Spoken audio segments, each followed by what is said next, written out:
Sir నమస్కారం sir. నమస్తే. Sir Posani Krishna Murali గారు మొన్న ప్రెస్ మీట్ పెట్టేటి నేను రాజకీయాల నుంచి తప్పుకుంటున్నానని చెప్పేసి అనౌన్స్ చేసేసారు. సో ఇది భయంతో చేశారా? లేదా ఇంకే కారణాలతో చేశారా? అన్న ఒక చర్చ కూడా జరుగుతుంది. మనం అంతకుముందే చూసాం ఆలి గారు కూడా ఎలక్షన్ రిజల్ట్స్ తర్వాత రాజకీయాల నుంచి తప్పుకున్నారు. ఇప్పుడు ఆ వరుసలోనే కృష్ణమురళి గారు కూడా వచ్చేసారు. సో దీనికి గల కారణాలు ఏమై ఉంటాయి? మరి మీరే విధంగా చూస్తారు సార్ దీన్ని? కృష్ణమురళి భయపడ్డాడు అనేది వాస్తవం. ఓకే. ఎందుకు వాస్తవం అంటున్నారంటే ఆయన అంటే కుటుంబం నుంచి ప్రెజర్ ఉంది అంటే మీరు అరెస్ట్ అయిపోతే ఎలాగా అనే అనే అభిప్రాయం వాళ్ళ కుటుంబం నుంచి వచ్చి ఉండొచ్చు. ఓకే. అరెస్ట్ అయ్యే పరిస్థితి నువ్వే కొని తెచ్చుకున్నావు అని కూడా మాట్లాడి ఉండొచ్చు ఫ్యామిలీ మెంబర్స్.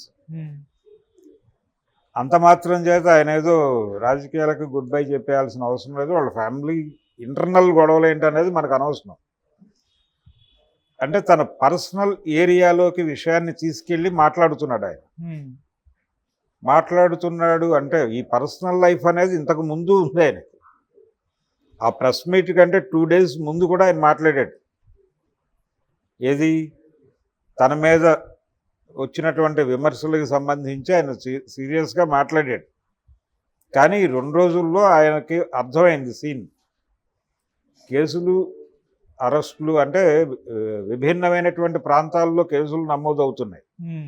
ఇప్పుడు రామ్ గోపాల్ వర్మ ఆలోచిస్తోంది కూడా అదే. ఒక 3-4 ఏరియాల్లో కేసులు బుక్ అవుతున్నాయి. వీటిని అడ్మిట్ అయితే రేపు కంటెస్ట్ అయితే 2-3 కోర్టులు అంటే జీవితం అంతా కోర్టుల చుట్టూ తిరగటంగా అయిపోతుంది అనేటువంటి ఒక భయాన్ని, టెక్నికల్ భయాన్ని కలిగించే ప్రయత్నం చేస్తున్నారు. వాళ్ళు 3rd degree ఉపయోగిస్తారో మరొకటో కాదు. ఈ కేసులు ఎంతకాలం నడుస్తాయో తెలియదు ఎవరికి. ఇవి ఎప్పుడు కేసులు క్లియర్ అయ్యి ఎప్పుడు తాము ఈ గొడవ నుంచి బయటపడతామో తెలియని పరిస్థితి. అందుకని ఈ రొంపిలో ఇరుక్కోవడం ఎందుకు అనే ఉద్దేశంతో ఆయన క్వాష్ పిటిషన్ వేసుకున్నాడు. ఈయన ఆ ప్రయత్నం కూడా చేయలే పోసాని కృష్ణమురళి. ఆయన లీగల్ ఫైట్ చేస్తున్నాడు రామ్ గోపాల్ వర్మ. అవును. వర్మ గారిని వీళ్ళతో కలపడం తప్పు. ఓకే. పోసాని కృష్ణమురళి అంటే ఆయన లీగల్ ఫైట్ చేస్తున్నాడు. స్టిల్ యాంటిసిపేటరీ బెయిల్ కోసం ట్రై చేస్తున్నాడు. ఆయన యుద్ధం ఆయన చేస్తున్నాడు. వర్మ గారు ఆయన యుద్ధం ఆయన చేస్తున్నాడు. వీళ్ళు యుద్ధం మానేశారు. భగవద్గీతలో కృష్ణుడు చాలా స్పష్టంగా ఒక విషయం చెప్పాడు. నువ్వేం చెయ్యాలో అది చెయ్యి, ఫలితం వదిలిపెట్టేయని. ఫలితం గురించి ఆలోచిస్తే పని చేయలేవని చెప్పాడు. వీళ్ళు ఫలితాల గురించి ఆలోచిస్తున్నారు. ఫలితాల గురించి ఆలోచిస్తే వీళ్ళు యుద్ధం చేయలేరు. ఆ యుద్ధం చేయకపోవడానికి కారణం ఫలితాల గురించి ఆలోచించడమే. అంటే అరెస్ట్ అయిపోతామనే భయం ఉంది ఆయనకి చాలా స్పష్టంగా. ఆ తర్వాత తను ఆ రోజుల్లో మాట్లాడిన అగ్రెసివ్ స్పీచ్ అంతా ప్రపంచం ముందు రికార్డు ఉంది. ఆయన రామోజీరావు గురించి మాట్లాడాడు.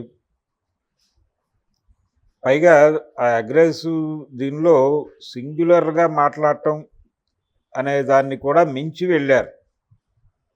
రీసెంట్గా ఆయన చేసిన వీడియోలో కూడా అనే పదం విరివిగా వాడాడు. అలాగే జగన్మోహన్ గురించి ఆయన చేసిన వ్యాఖ్యలు, ఏబిఎన్ రాధాకృష్ణ గురించి ఆయన చేసిన వ్యాఖ్యలు, లోకేష్ గురించి చేసిన వ్యాఖ్యలు, చంద్రబాబు గురించి చేసిన వ్యాఖ్యలు, ఇవన్నీ కూడా రికార్డులు ఉన్నాయి ప్రపంచం ముందు. యూట్యూబ్లో స్టిల్ అలైవ్ ఆ వీడియోస్ అన్నీ. కాబట్టి కొత్తగా ఆయన పైగా ప్రజల్ని పోలిక తీసుకొచ్చుకుని తన్ని తాను డిఫెండ్ చేసుకునే ప్రయత్నం చేశాడు. అది చాలా దారుణం. అంటే ప్రజలు కూడా పార్టీ మార్చారు కదా. తెలుగుదేశం పార్టీకి ఓటేశారు 2014లో, తర్వాత ఎన్నికల్లో వైసీపీకి వేశారు, ఇప్పుడు మళ్ళీ టీడీపీకి వేశారు. అంటే ఒపీనియన్స్ మార్చుకోవటం అనేది ప్రజలు చేస్తున్నారు కదా, నేను చేస్తే తప్పేంటి అన్నాడు ఆయన. ఒపీనియన్ మార్చుకోవటం వేరు, నువ్వు కాన్స్టెంట్గా యుద్ధం చేస్తున్నానని చెప్తున్నావు. ఆ యుద్ధం చెయ్యి, ఫైట్ చేయి, అరెస్టులు జరుగుతాయి, ఫేస్ చేయి. నువ్వు మాట్లాడిన మాట నుంచి నువ్వు డీవియేట్ అయితే అలాగా. నిన్న ప్రెస్ మీట్లో ఎంత గౌరవప్రదంగా మాట్లాడాడు. ఆయన అవును. లోకేష్ తెలుగుదేశం పార్టీలో చైర్మన్ నన్ను పిలిచాడు అని కూడా చెప్పాడు. అంటే ఇంటిగ్రిటీని క్వశ్చన్ చేయాల్సి ఉంటుంది ఇక్కడ.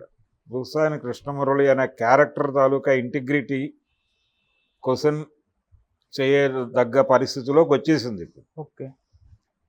ఆ పరిస్థితిలోకి తెచ్చుకున్నాడు ఆయన హ్మ్. తనని తాను. జనం ఆయన మీద విశ్వాసం కోల్పోయే పరిస్థితి తెచ్చుకున్నాడు. ఈ కోల్పోయిన విశ్వాసంతో ఆయన సినిమాలకు కూడా పనిచేసేది ఉండదు, అక్కడ కూడా క్రెడిబిలిటీ ఉండదు. ఆయన రాసిన మాటకి హ్మ్. ఆయన చేసినటువంటి కథకి ఒక క్రెడిబిలిటీ ఉండాలి కదా. రచయిత తనని తాను సరెండర్ చేసుకున్న తర్వాత అతను రాసిన రచనల మీద కూడా రెస్పెక్ట్ పోతుంది. హ్మ్. అందుకని పోసాని తన క్యారెక్టర్ని తనే అసాసిన్ చేసుకున్నాడు స్వయంగా అన్నట్టు ప్రెస్ మీట్తో. ఓకే. పోసాని అనే మీద ఒక ఇమేజ్ ఉంది, అతను ఒక ఫైర్ బ్రాండ్, దేన్నైనా నిలదీస్తాడు, చింపేస్తాడు, చంపేస్తాడు అని ఒక ఇమేజ్ ఉంది. అతను తీసిన సినిమాల్లో కూడా ఆ ఇమేజ్ని ఆయన నిలబెట్టుకునే ప్రయత్నం చేశాడు, ఆపరేషన్ దుర్యోధన లాంటి సినిమాల ద్వారా. ఇప్పుడు టోటల్గా ఇమేజ్కి డ్యామేజ్ అయిపోయింది. సో ఆయన సినిమాల్లో నేను జీవితాన్ని కొనసాగిస్తాను అన్నా కానీ అక్కడ కూడా దీపాలు వెలగవు. హ్మ్. నీ పవర్ పోయింది, నీ పవర్తో నువ్వేమీ వెలిగించలేవు, ఇప్పుడు అయిపోయింది, ఆ కథ ముగిసింది. సో పోసాని భయపడ్డాడు, ఆ భయం ద్వారా నష్టపోతాడు. ఈ నష్టం భరించక తప్పదు, ఆయనే చెప్పుకున్నట్టుగా. హ్మ్. ఆ విధంగా ఆయన తన రాజకీయ ప్రస్థానాన్నే కాదు, వ్యక్తిగా పోసాని కృష్ణమురళి ప్రస్థానాన్ని కూడా ఆయన ముగించాడు ఓకే. చాలా స్పష్టంగా. అందుకని పోసాని ఆ ప్రెస్ మీట్లో ఆయన మాట్లాడిన మాటలకు కూడా ఏ పొంతన లేదు, అసలు ఏ రిలవెన్స్ లేదు, ఏం మాట్లాడుతున్నాడో ఆయనకు తెలియట్లేదు. హ్మ్. యువతల వాళ్ళు అడుగుతున్న ప్రశ్నలు కూడా ప్రాపర్గా రిజిస్టర్ కావట్లేదు ఆయనకి. హ్మ్.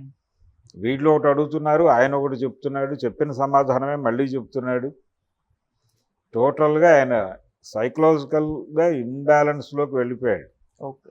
ఆయనకు అర్థం అవుతోంది, నేను ఆత్మహత్య సదృశ్యమైనటువంటి ఒక నిర్ణయం తీసుకున్నాను అనేది ఆయనకి అర్థమవుతోంది.